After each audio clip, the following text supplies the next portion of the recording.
What we're going to have after lunch is the ProCon, and that will be myself and Dr. Sandifer. You've already met both of us, but I'll just remind you that Dr. Sandifer is at Lakeland Regional Medical Center in Lakeland, Florida, and I work at Presbyterian Hospital in Charlotte, North Carolina.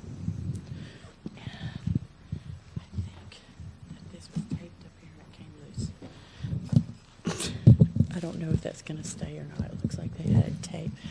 I think the speaker has come untaped.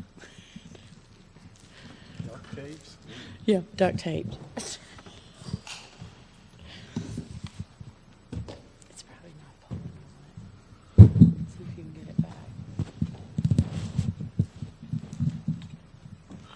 Of course, they didn't leave me any extra tape.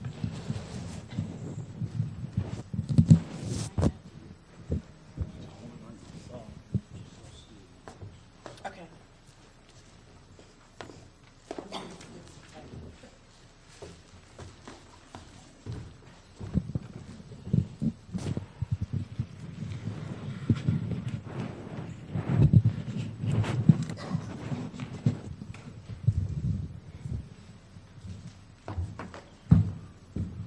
Okay, I've got a... Oh, first of all, can you hear me? No?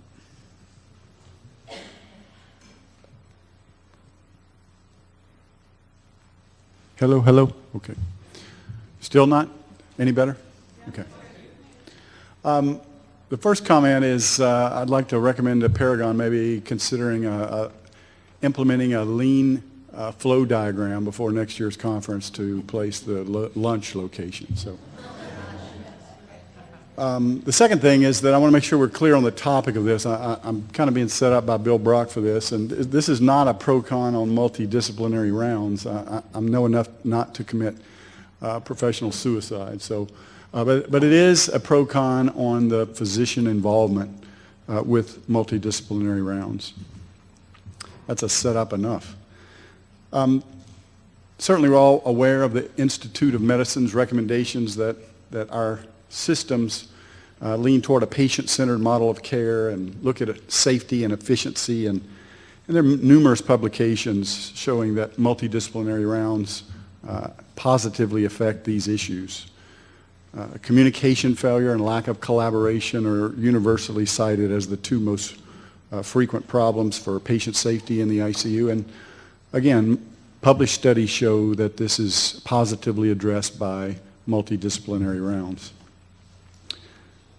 There are lots of purposes for these rounds. Certainly the main purpose is for the representatives of the various disciplines to meet and communicate, to coordinate patient care, to make joint decisions, to manage responsibilities. And these rounds can be discharge rounds or daily rounds, transfer rounds, teaching rounds, and bundle compliance. And our rounds have been all of these things at various times. So again, no argument about the benefit of multidisciplinary rounds. 51 published papers in the last 20 years showing improved communication and collaboration, enhanced patient safety, reduced mortality, reduced costs. These are all things that we're interested in. Now, if you participate in these rounds, you know that there are some problems and things that you really need to address if you're going to keep your rounds effective. The first is the noise. ICUs are noisy. You have trouble hearing various patients, various caregivers on rounds. You've got to take that into consideration. You've got to look at the inertia to lose focus and for people to have side discussions and joking, and there's lots of interruptions and pages and side comments. There are delays when people don't show up on time, and you know, if you do something 3-4 times a week in 3 or 4 different units, every week, every year, if you don't make some alterations, it just becomes monotonous. Now, if you look at the published benefits of multidisciplinary rounds, invariably you'll find most of these things. These are publications from single ICUs with less than 20 patients. Invariably, there's a single critical care physician on for that week, or a limited number of docs who are actually caring for all of those patients. maybe one or two docs attend to all the patients in that unit. The same doc is on a block work schedule where he's there multiple days in a row. And almost invariably, these are from teaching institutions where there are extenders and residents and other helpers to get the work done. So in my view, the keys for meaningful physician input on multidisciplinary rounds are these three things: that the doc that's making rounds is at least familiar, hopefully very familiar with the patient, that the doc is responsible for that patient, and that the workload allows the doc to be there for Bill's 2-hour daily rounds.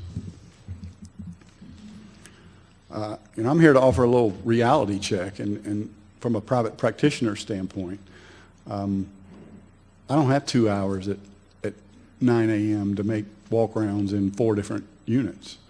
Our workload is high. We're the foot soldiers. We're writing the notes. We're going through the charts. We're talking to the families. And we're doing it 12 to 15 patients a day. And we get new patients all the time. And the new patient load may be from 4 to 20 new patients in a 24-hour period. Our night call is horrifically busy with 14-hour night shifts, and these are done by day shift docs who need the day off before and the day off after so they don't wind up in the hospital themselves. One of our groups that covers the unit has pulmonary and critical care docs, and they've got lots of non-ICU responsibilities, not on the day that they're in the ICU, but there are lots of things to be done. And we're spending at least 30, more like 45 to 60 minutes per patient. So you do the math, 12 to 15 patients, an hour a patient. This is a full workload. This work is stressful. It involves patient care, procedures, families, discussions. In this multidisciplinary rounds, unless it's structured to not be that way, is unfunded professional time.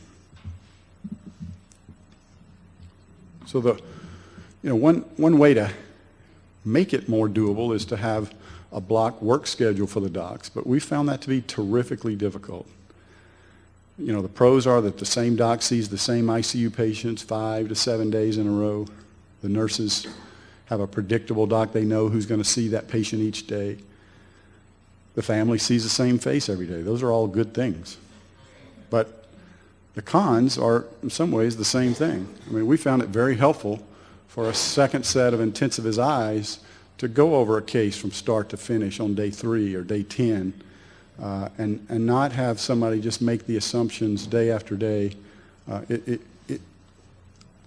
Our thoughts are that it's helpful to have multiple intensivists taking a look, especially when you're going to spend the kind of time that we spend with them. The con is also many stressful days in a row.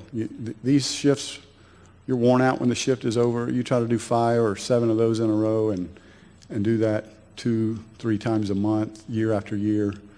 You're going to have this burnout when they talk about we're having an intensivist shortage. This is going to intensify the intensivist shortage. And it's a scheduling nightmare when one of my partner's son has a recital on a Wednesday afternoon that he wants to be there for, or that sort of thing.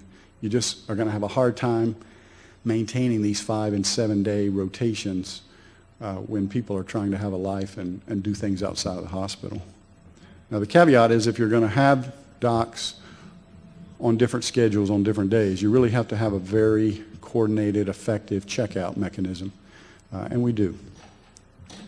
So just the physical layout of the ICUs at Lakeland Regional, there's 3 ICUs in a cloverleaf pattern on the same floor where there are multidisciplinary rounds twice a week.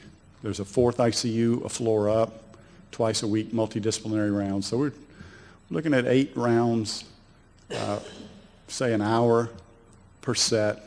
That's 8 hours a week, 400 hours a year. My group doesn't have 4 hours a year, 400 hours a year to do unfunded work. I mean, 30% of our work is unfunded anyway. Throw in another 400 hours a year, and it's a problem. So this is just from a random day at work. Say I'm Watson Clinic Doc A, and I've got 6 patients in the medical ICU and 3 in the surgical ICU, 2 here, one here. If I'm making multidisciplinary rounds in any of these rounds, even in our unit where I have the most patients, there's still lots of patients that I don't know, lots of patients I'm not responsible for. I just found that to be counterproductive. So funding is really the elephant in the ICU.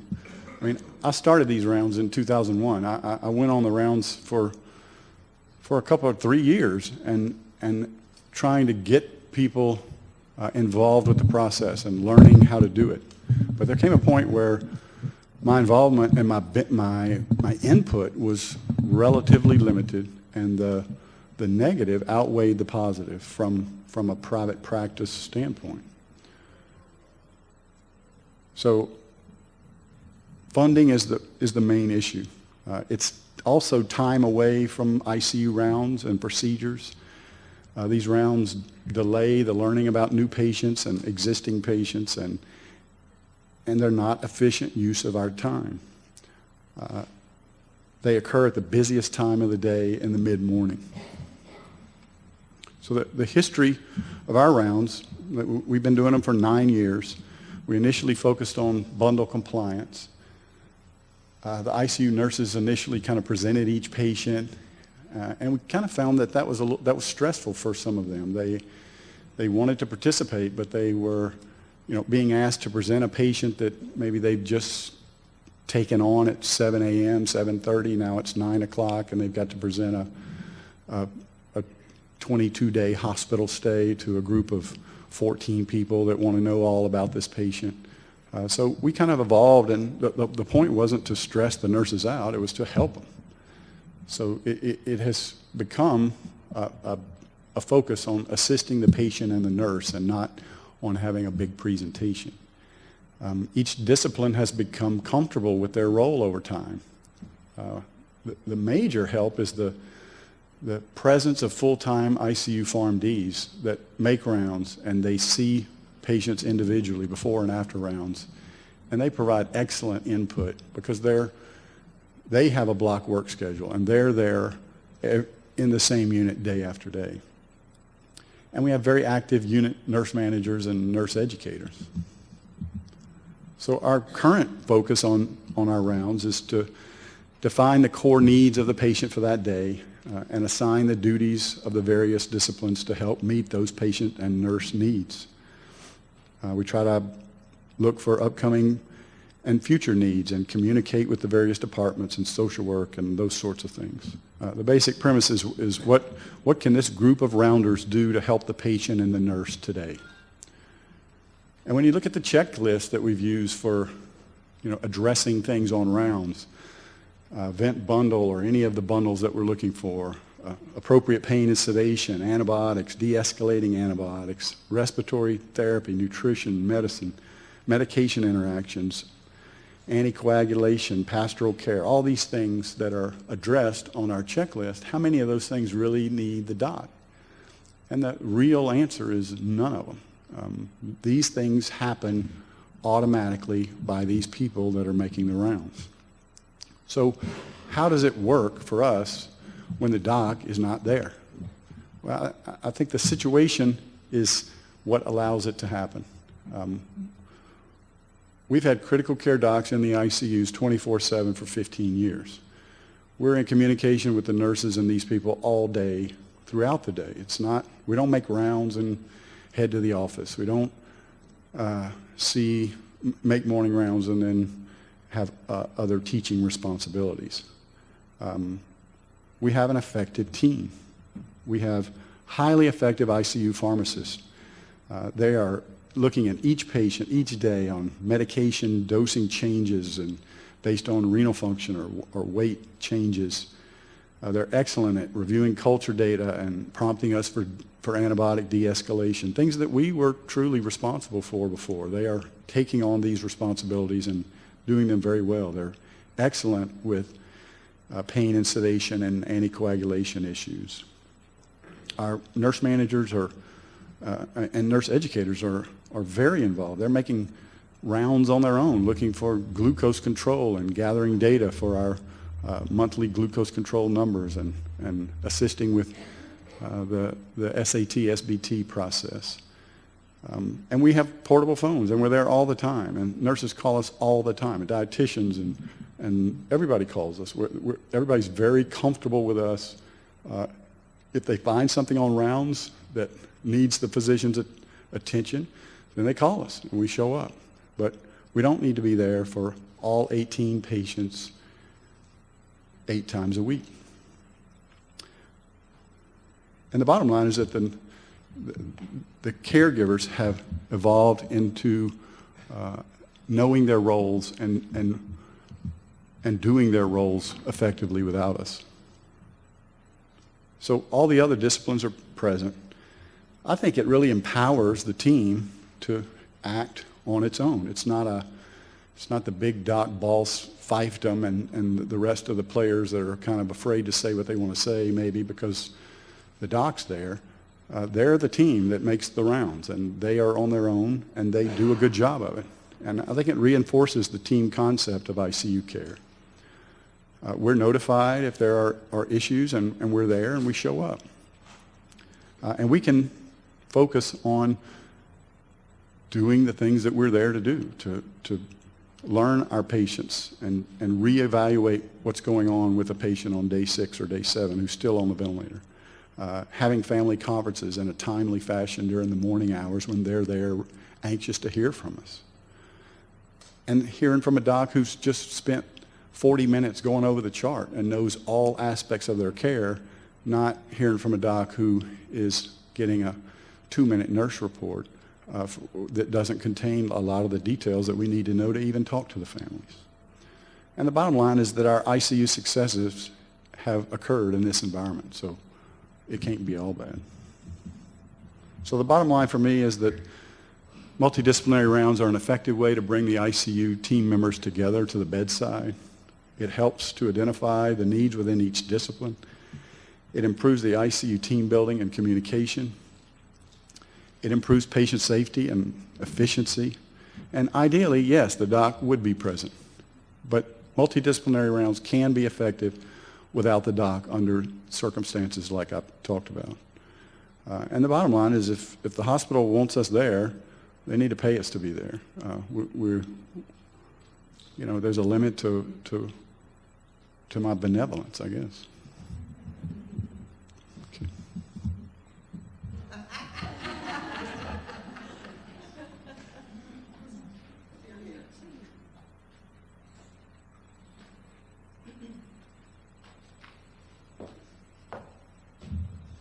Well, obviously it's my job to refute those things, correct? And I've just torn the microphone down again. I need to be as tall as he is. Okay. So, about having physicians in the unit. I do think it's important. And so I hope I'm going to convince you by the end of this talk. I come from Presbyterian Hospital. It's a 600-bed non-teaching hospital. We have 13 intensivists that are pulmonary and critical care trained. We provide care and coverage right now at 3 ICUs at the main hospital plus 2 small satellite ICUs.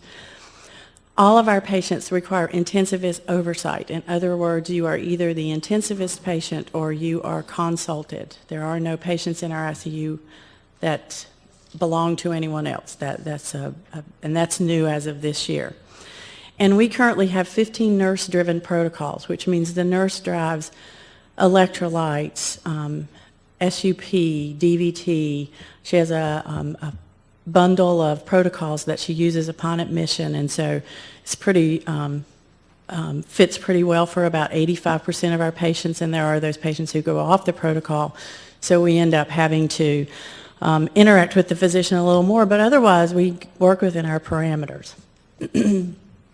The rounding process in our ICU prior to multidisciplinary rounds, the intensivists rounded based on their own method of classifying acuity. So they sort of saw who they thought needed to be first instead of sort of taking advantage of the nurse and asking those questions. Some intensivists would consult the nurse before or during the examination of the patient, and some of them never talked to the nurse, just wrote orders and went about their way. Other disciplines consulted with the intensivist during the day, and often they complained of being, they would just get started on something and they'd be interrupted 5 times. Many interruptions disjointed communication of that care. Important information was not passed on sometimes from nurse to nurse or intensivist to intensivist or even to other disciplines. So 2 days later, something was supposed to have occurred and it didn't because that information did not get passed along. Some patients were not seen by the intensivist until late in the day. Very difficult to accomplish goals if you're going to wait till 4 o'clock in the afternoon. You couldn't do that. And then the opportunity was lost to free up beds with early transfers. I don't know how it is at your hospital, but you better be getting them out early or they're going to be with you overnight because we have a huge bed shortage in terms of progressive care beds. So no structured way to communicate goals for every patient, every discipline, every day. And that was kind of our focus. Barriers were what you heard much of what Dr. Sandifer's already said. Rounds will take up too much time, it's more work. The nurses would say, well, why are we doing this? We're already talking to our docs.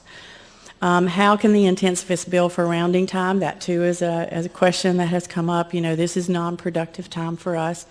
When is the perfect time? When is the perfect hour? When is the perfect day? Who should come? Who should not come? What is each person's role?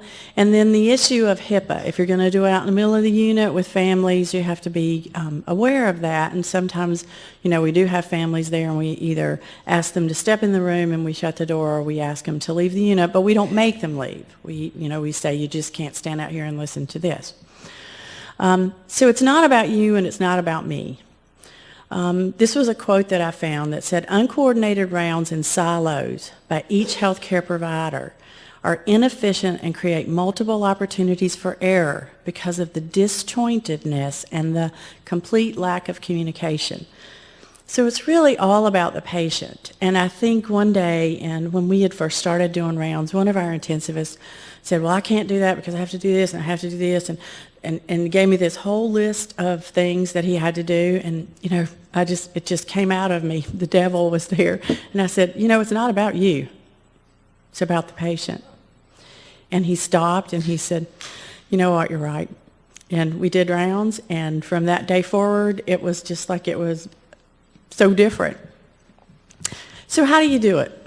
You know, we came here to learn those things. First of all, you have to have a champion or a cheerleader.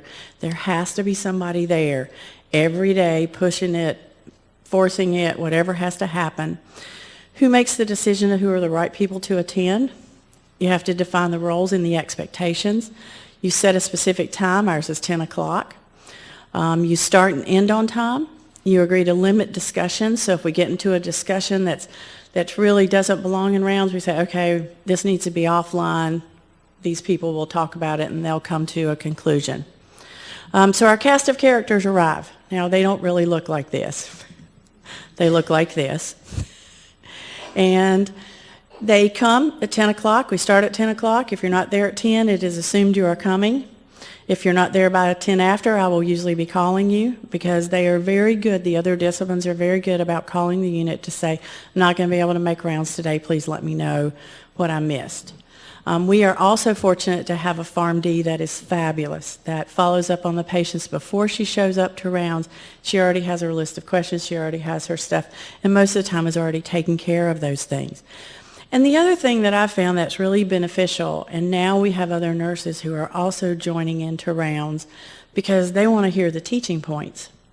Most of our physicians, because we're not a teaching hospital, but they're used to that from their residency, will ask a question of the nurse or the respiratory therapist or the dietitian, and then we'll discuss that. So many of the nurses, when we're doing rounds, if it's an interesting patient, they'll come over because they want to know what the teaching point is going to be. So they often look like this. They're thirsty for knowledge. And then this is really what they look like. And it's not just the physician who's doing teaching. It's the respiratory therapist. A lot of times we don't understand the ventilator modes, and we'll take a couple minutes, and we try not to take more than that. But we have time built in to kind of do that. And our rounds have never taken more than 45 minutes to an hour, even with all of the things that we do with a full unit if we have 15 patients. So when we participated in our Paragon project, we said, if we could have multidisciplinary rounds, then we said that better flow of information would occur, that improved employee engagement would occur, we'd have throughput as well as improved communication. So we developed a standardized reporting form. How many people have ever developed a form? And what do you know about how long that takes? It took us about 8 months to get the one that we're using right now, and we currently are really happy with it and won't make any changes. One was developed by the nurses. The physicians didn't like it, so the physicians took it and manipulated, and the nurses didn't like it. So we blew all of it up and started over again and decided to use the SBAR-Q format. So I have a picture of it. It'll be on the toolkit. You can manipulate it, do whatever you want to with it. That has proven to be the thing that is the glue that holds rounds together, because everybody knows that's the stuff they're accountable for. That's the stuff we're going to ask about. That's the stuff we're going to discuss. So if we use that SBAR-Q format, we'd have more uniform fashion to our rounds. So standardized communication would occur because we would all be talking that same SBAR-Q language. So if we had this standard shift report as well as did team huddles, that would make it even better. So we added team huddles, and we found out that the SBAR-Q also lends itself to nurse report out. So the nurses use that to report out to each other, and we also talk about things in huddle. So we've added that as a safety aspect. So this is page 1 of our SBAR-Q sheet. You can see that it's got the S and the B on it, and we put down things that are significant for our patient to this admission. And we don't often, these are the things in Charlotte, North Carolina that your patient's going to come in with. Now, I'm sure it's probably the same thing that your patients, no matter where you are going to come in with too. If it's something other than that, we write other things in. But these are the majority of the things we find. The admitting diagnosis is usually 1 to 2 lines, and we write other things in as we find them. And then we keep up with the cultures that we've done, all of the stuff that we've done repeatedly. So if we think that we have somebody that we're going to end up with a bloodstream infection, and then any invasive procedures. So we have a list of those that we can go back and look at and say we know all those times when the patient left the unit and had different things done. And this page stays in the nurse's book at the bedside. So this one is not really used in rounds. This one is, the physician takes it. He doesn't have this information written on it, but he does have the expectation that if there are questions during rounds, that those people in the rounds are going to know the answer to that question. We've scheduled ours because I heard Dr. Sandifer say that sometimes it's hard to sit and put a nurse on the spot, and our nurses felt that way. They felt, oh gosh, I'm sitting here in front of the physician and I may not say the right thing, or I might get it wrong. And so we came up with a system in which the physician gives the first 1 or 2 sentences about why did this person come in, how old are they, and then the nurse follows up with what's happened the last 24 hours. So she fills in that last 24-hour period. And many times now, they haven't seen them yet. They haven't rounded on that patient yet. So it's an opportunity for them to hear that, what's happened over that last 12 hours or 24 hours. And then the assessment piece belongs to different disciplines. So they fill in their parts of it. And it's a 2-page form, and I know for nurses, and when we first put this out there, they saw it as another piece of paper. They now see it as their best friend. So because we do the protocols, we built those things in that we wanted to know about the protocols every day. Were we checking platelets if they were on Pepsid? Were we checking platelets if they were on heparin? And a lot of times those things got missed. So for 3 or 4 or 5 days, we knew the platelets were down, but nobody was passing that information. It never was that long. I'm probably exaggerating. But we wouldn't pass that information. So we ended up with 2 or 3 days down the road, oh my gosh, we missed this. We don't do that now. And I think that you see as this form, it sort of tells us it's looking at line days and those things that we all have got to be very cognizant of now. We also made this. Now, if anybody's ever seen Fast Hugs, I didn't make this up. It's not mine. So we took in and made Fast Hugs BID. And then we've since then added a PC at the bottom for palliative care. And this just stays at the bedside. So when we're rounding, we make sure that we've addressed all of those things on every single patient if it hasn't already been addressed. And my thing that I always ask is, well, how's their skin? And the doctors know that, so now they'll ask before I do. And so that's not fair because that's my question. So this is kind of what we put at the bedside to sort of make sure that we don't miss anything. I just wanted to share this with you. Out of our work with multidisciplinary rounds, we began where that red line is in November of 2008. We increased our number of palliative care consults 145%, and we increased our number of transfers to hospice, or they died in the unit, to 188%. I read something the other day that we often, if the general public knew that we were excited about reporting that we had an increase in deaths, that might not be a good thing, but in this case it is. We have, in the course of our multidisciplinary rounds, been able to get everybody on the same page so that when the family asks questions, we're all answering it the same way. And somebody's not giving false hope to a patient that's probably not going to make it. These were part of our survey results, and I'm not going to go over every single one of them because you can see the red is better. From our end-of-life palliative care survey that we did with the ICU report, we went from 66% in making palliative care and end-of-life decisions, nursing medicine, patient and families, talk about the concerns. We went from 66% before to 91% after.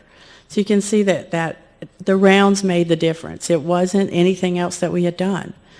Physician and nurse collaboration survey, you can see all of those numbers also increased. And then, again, just some additional questions about physician-nurse collaboration. And it was solely as a result of rounds. There was no other intervention that we had done to make those numbers go up. So multi-professional rounds are not more work, they are the work. And this came from IHI. I didn't make this up. This was theirs. And I truly believe that. It's not more work. And our physicians now will tell you that it really isn't more work for them. And in fact, we don't round every day. I wish we did. And I don't know that we'll ever get there. We're trying. We round 4 days a week. On those days when we don't round, they will often say, boy, I could have used rounds today. It would have helped me to better prioritize my day. And let me tell you, I never thought I would hear those words. So those are encouraging words.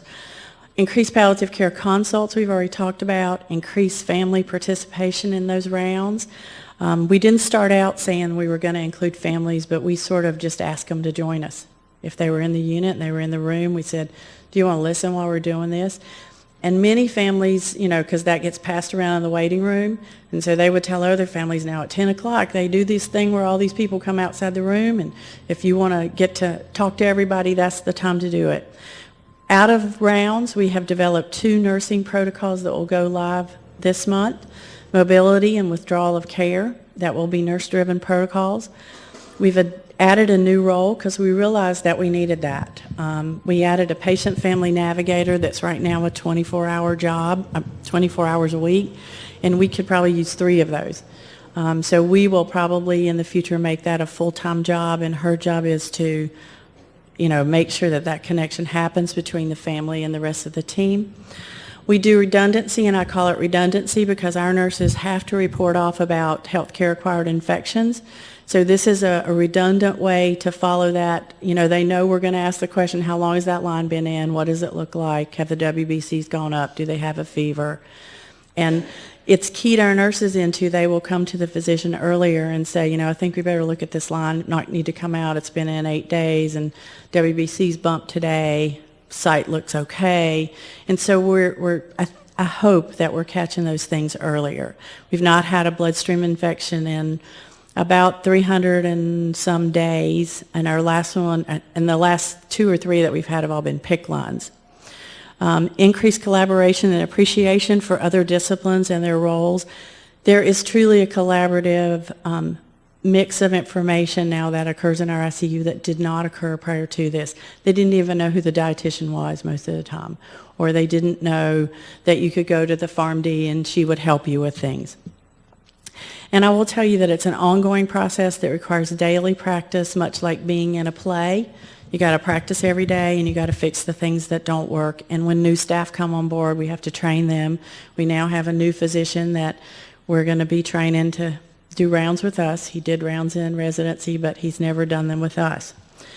So I think that they should and must attend rounds, because putting the patient first is always the right thing to do. And when a piece of the puzzle is missing, the picture is very unclear. And in Dr. Sandiford's own words, his own argument for multidisciplinary rounds, he said that the interaction between the doctor and other professionals enables the knowledge and skills of professionals to synergistically influence the patient care being provided. So I guess my question is, how can you have synergy when one piece of that puzzle is missing? And he knew I was going to do this, so he's not going to come up here and I hope and okay, so I told Laurie, she said we have to do something different after lunch. And she said, so we need to really jazz this up. So here's my attempt. I am not a rapper, but I'm going to give it my best shot, okay? So here we go. I put the words up here so I could see them, and if I get lost, you can help me, okay?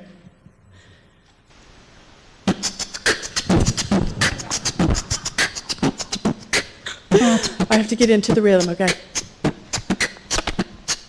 Multi-professional rounds at the MRUC, it includes all professions from A to MD. Rounds are more work is what some folks say. We must find a way to round every day. Dr. S will tell you he doesn't have time. He says MDs are busy. That's a crime. Diane thinks MDs should participate, or else our patients are set up for mistakes. Rounds can be easy to do. Find your shepherd champion to lead you. Define the rules for everyone in the group. Yay, rounds keep everyone in the loop. And rounds communication is the key to improve outcomes for our patients, you see. Fast hugs, SBRQ are some tools to use, but you need to find the tools that work for you.